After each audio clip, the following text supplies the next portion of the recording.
Now, Jacob dwelt in the land where his father was a stranger, in the land of Canaan. This is the history of Jacob. Joseph, being 17 years old, was feeding the flock with his brothers, and the lad was with the sons of Bilhah and the sons of Zilpah, his father's wives, and Joseph brought a bad report of them to his father.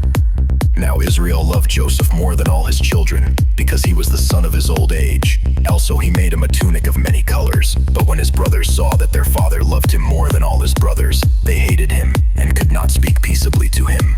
Now Joseph had a dream, and he told it to his brothers, and they hated him even more. So he said to them, "Please hear this dream which I have dreamed. There we were, binding sheaves in the field. Then behold, my sheaf arose and also stood upright, and indeed your sheaves stood all around and bowed down to my sheaf." And his brothers said to him, "Shall you indeed reign over us, or shall you indeed have dominion over us?" So they hated him even more for his dreams and for his words. Then he dreamed still another dream and told it to his brothers, and said, "Look, I have dreamed another dream, and this time the sun, the moon, and the 11 stars bowed down to me." So he told it to his father and his brothers, and his father rebuked him and said to him, "What is this dream that you have dreamed? Shall your mother and I and your brothers indeed come to bow down to the earth before you?" And his brothers envied him, but his father kept the matter in mind.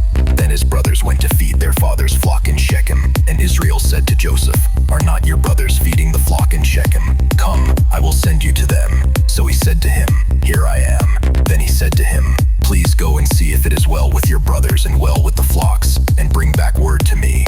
So he sent him out of the valley of Hebron, and he went to Shechem.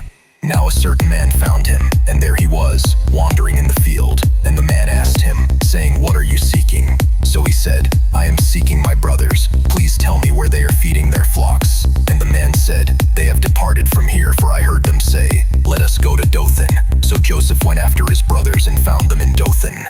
Now when they saw him afar off, even before he came near them, they conspired against him to kill him. Then they said to one another, "Look, this dreamer is coming. Come therefore, let us now kill him, and cast him into some pit, and we shall say, 'Some wild beast has devoured him.' We shall see what will become of his dreams."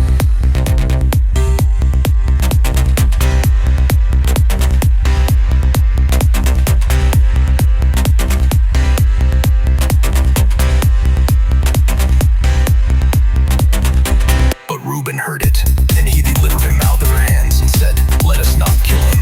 And Reuben said to them, "Shed no blood, but cast him into this pit which is in the wilderness, and do not lay a hand on him, that he might deliver him out of their hands and bring him back to his father." So it came to pass, when Joseph had come to his brothers, that they stripped Joseph of his tunic, the tunic of many colors that was on him.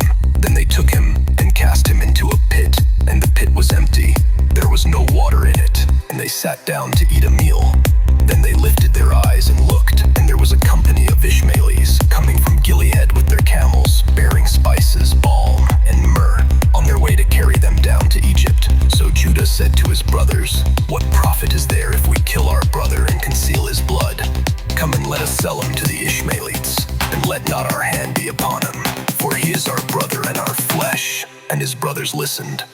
Then Midianite traders passed by.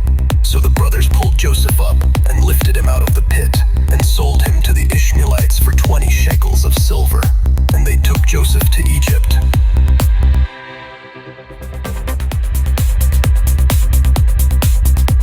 Then Reuben returned to the pit, and indeed Joseph was not in the pit. And he tore his clothes, and he returned to his brothers and said, "The lad is no more, and I, where shall I go?"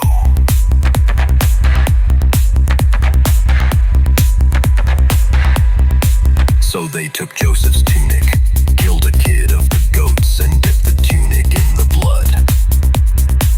And they sent the tunic of many colors, and they brought it to their father and said, "We have found this. Do you know whether it is your son's tunic or not?"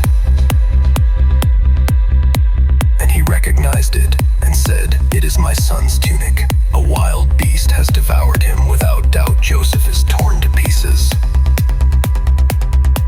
Then Jacob tore his clothes, put sackcloth on his waist, and mourned for his son many days. And all his sons and all his daughters arose to comfort him